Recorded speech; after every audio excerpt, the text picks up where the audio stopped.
मेरी बेटी का घर है, मतलब मेरा ही घर है ना। क्या आप भी समझन जी।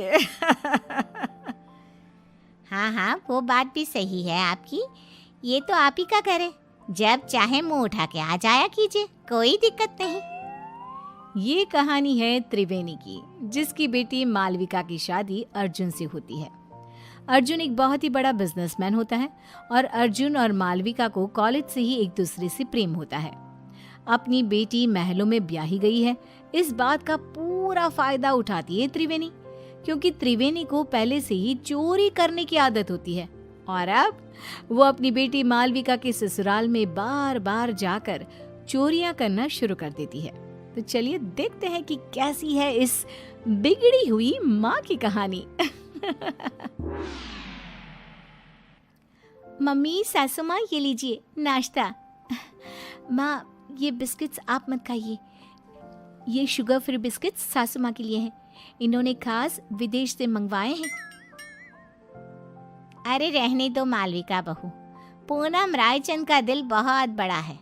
मैं गरीबों को इतना दान करती हूँ तो क्या अपनी समधन को एक बिस्किट नहीं दे सकती? जस्ट किडिंग समधन जी। और हाँ मालविका बहू, आइंदा से तुम ये नौकरों वाले काम बिल्कुल मत करना। इन सब के हाथों में क्या मेहंदी रची है? मालकिन, वो पिछली बार सोने और चांदी के बर्तन हमसे टूट गए थे, इसलिए हमें बड़े साहब ने रसोई का काम करने से मना किया है। अरे चिल चिल, हम रायचंद हैं और इस महल में ऐसे हजारों सोने और चांदी की चीजें हैं, टूटती है तो टूटने दो, हमारे पास किसी भी चीज की कोई कमी नहीं है। ये सब सुनकर त्रिवेणी के मन में लालच का प्रकोप जाग उठता है और वो मन ही मन पूरे महल को निहारते हुए कहती है, हाय, अब जब ये पूनम रायचंद अपनी जुबान कह रही है, फिर तो इस घर पे भी हाथ साफ करना ही पड़ेगा। अपनी बेटी का ससुराल है तो क्या हुआ, इसमें कोई लाज शर्म नहीं। उल्टा मैं तो भाग्यवान हूँ कि मेरी बेटी एक महल की बहू बनी है। त्रिवेणी अब रायचंद मैंशन में रोजाना आना शुरू करती है और वो चुपके से पूनम के कमरे में घुसकर उसकी अलमारी से उसकी साड़ियाँ और गहने चुराती है और अपने बैग में लेकर पीछे के गेट से रफू चक्कर हो जाती है। पूनम जब हॉल में आती है तभी, अरे मालविका बहू, समधन जी कहाँ चली गई? अभी तो यहीं थी। सासू माँ, वो मम्मी को ना आज मंदिर जाना था, आज कोई बड़ी पूजा है वहाँ, इसलिए वो चली गई। पूनम जब अपनी साड़ियाँ और गहने गायब दिखती है तो, ओफो, लगता है फिर से मैं अपनी साड़ियाँ और गहने कहीं रख कर भूल गई। लगता है लॉन्ड्री में गई है साड़ियाँ और गहनों को पॉलिशिंग के लिए दिया होगा। पूनम को भूलने और लापरवाही की आदत थी और कोई भी चीज़ यहाँ से वहाँ हो जाए तो वो उसका कसूर अपनी लापरवाही पर थोप देती, जो कि सच नहीं था। ये बस पूनम के मन का भ्रम था। ऐसे ही त्रिवेणी कभी रसोई में से चांदी और पीतल के बर्तन, कभी महल के मंदिर में से महंगी मिठाइयाँ, कभी कोई फ़ोन, कभी कोई घड़ी, तो कभी तिजोरी से पैसे चुराती रहती और महल में कानों कान किसी को भनक तक नहीं लगती। एक बार, अरे ये क्या मालविका, हमारी तिजोरी खाली और खुली क्यों है? इसका मतलब घर में चोरी हुई है। तुम रहती कहाँ हो? तुम्हारा हमारे कमरे ऊपर ध्यान नहीं रहता है क्या? ये क्या बेतुकी बात कर रहे हो आप अर्जुन? मैं इस घर की बहू हूँ और मेरे कंधों पर दुनिया भर की जिम्मेदारियाँ रहती हैं। अब क्या मैं कुर्सी लगाकर कमरे में बैठकर चौकीदारी करती रहूँ? वही रह गया है क्या? पूरे महल के हाउस कीपिंग स्टाफ और सिक्योरिटी को एकत्रित किया जाता है और सबकी तलाशी ली जाती है। पूनम को अब समझ में आ जाता है कि पिछले कुछ दिनों से सिर्फ उसकी ही नहीं बल्कि महल की काफ़ी चीज़ें भी गायब हो रही थी। पूनम का पति इंद्रेश कहता है, अरे पूनम, तुम खामखा अपने आप पर भुलक्कड़ होने का, लापरवाही होने का शक कर रही थी, जबकि चोरियां सिर्फ हमारी ही नहीं, पूरे महल की चीज़ों की चोरी हो रही थी और मालविका बहू और अर्जुन की भी कई सारी चीज़ें गायब हुई हैं। महल में सिक्योरिटी इंचार्ज बोलता है, बड़े साहब, हमने ये बात आपको बताने की कोशिश की, लेकिन पिछले कुछ दिनों से आप शहर के बाहर थे और मालकिन जी भी दिन भर बाहर रहती थी, तो बता ही नहीं पाए। महल में छोटी सी छोटी चीज़ें भी चोरी हो रही है। ये बात तो अब बहुत गंभीर हो गई है, और तगड़ी सिक्योरिटी तैनात कर लो, लेकिन अब इस घर में कोई चोरी नहीं होनी चाहिए। तभी वहाँ पे त्रिवेणी आ जाती है। क्या हुआ दामाद जी? और आप सब इतने चिंतित और परेशान से क्यों नजर आ रहे हो? कोई समस्या आन पड़ी है क्या? हाय हाय। अर्जुन त्रिवेणी को आए दिन होने वाली चोरियों के बारे में बताता है और त्रिवेणी थोड़ी सी घबरा भी जाती है। अरे बाप रे बाप, इतनी बड़ी बात! आम सी बात है, हमारे गली मोहल्लों में ना इतनी सारी चोरियां होती है, तो फिर ये तो एक राजमहल ठहरा। चिंता मत कीजिए आप सब, कड़ी सिक्योरिटी कर दीजिए। मतलब क्या, चोर और चौकन्ना हो जाएगा और कम चोरी करेगा। क्या मतलब है आपका समधन जी?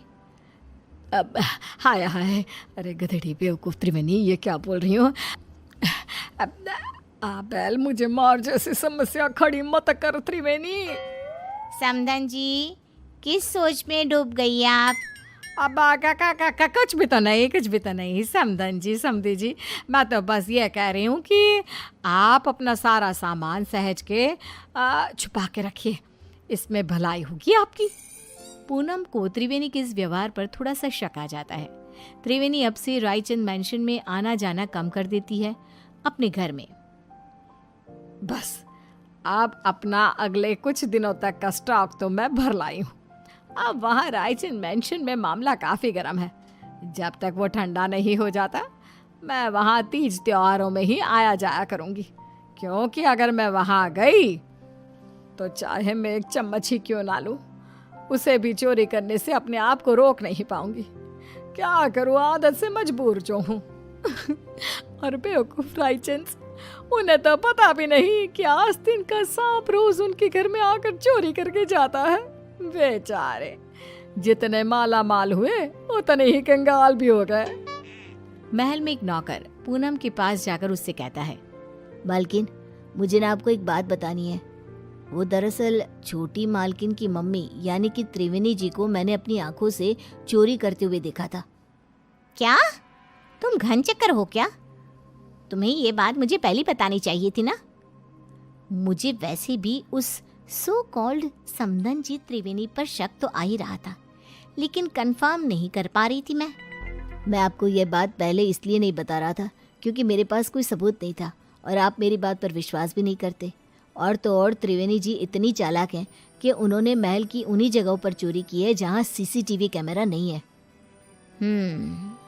अब देखना मैं क्या चक्रव्यूह रचाती हूँ। अब मैं हमारा पुश्तैनी हीरे का हार सरेआम हॉल में रख दूंगी और जैसे ही वो त्रिवेणी उस हार को चुराएगी तब मैं उसे रंगे हाथ पकड़ लूंगी। पूनम की इन सब बातों को मालविका कमरे के बाहर ही सुन लेती है और वो अत्यंत हैरान और स्तब्ध हो जाती है। मालविका फौरन अपनी माँ त्रिवेणी को फ़ोन लगाती है। मम्मी, आपसे ये उम्मीद नहीं थी। आपने अपनी ही बेटी के ससुराल में इतनी सारी चोरियां की। Very bad mummy. सासू माँ को आपकी इन काली करतूतों के बारे में सब पता चल चुका है। मालविका बेटा, ये तो क्या करी है?